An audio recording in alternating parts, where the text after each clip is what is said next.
The thing about Jadon Sancho is I think that at Dortmund, he was obviously a very creative player and a very big part of their attack, right? He was a dynamic piece to their attack. He added that multi-dimensional element to Dortmund that made them such a good and dangerous attacking side. At Manchester United, there are a lot of other players who can do that, and so I'm not really worried about Sancho hitting the ground running. I don't think it's a necessity.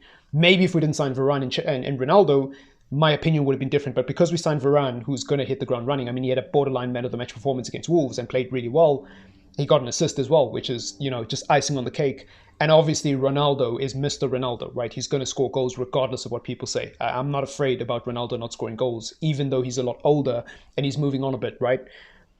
With Sancho, it's difficult, especially with the way we play. I'm not convinced he 100% fits our system, and therefore I think he'll have to adjust quite a lot, right? And once he gets his chemistry going and he gets gelling into the team, he'll be A-okay, right? And it might take a couple of months, it might take a full season. I'm patient with Sancho. I'm willing to wait. I'm willing to give Sancho the patience that he needs to adjust to the Premier League, and I'm okay with taking all the salt and all the heat from rival fans. I'm okay with it. I'm okay with it. And that's just my opinion on Sancho. I never expected him to hit the ground running. But as I said, if we didn't sign Ronaldo and Varane, maybe my opinion will be a little bit different. But even then, I mean, we were talking about Sancho a year ago as Manchester United fans. And even I was saying to my close friends and people I talk to, I don't expect Sancho to hit the ground running. I just don't see it. I don't see it happening. I don't see Sancho being the guy who's going to come in and carry our attack. Even though he did that for Dortmund, I just don't see it. I really don't see it. With Greenwood, with Rashford, with Pogba playing on the left sometimes, with Bruno, all these big egos and big personalities, I don't see Sancho just coming in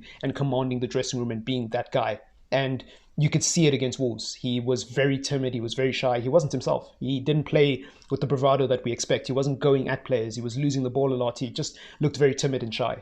And that's expected. That's expected, especially when the tactics aren't quite clear and it's just long ball and in Salah.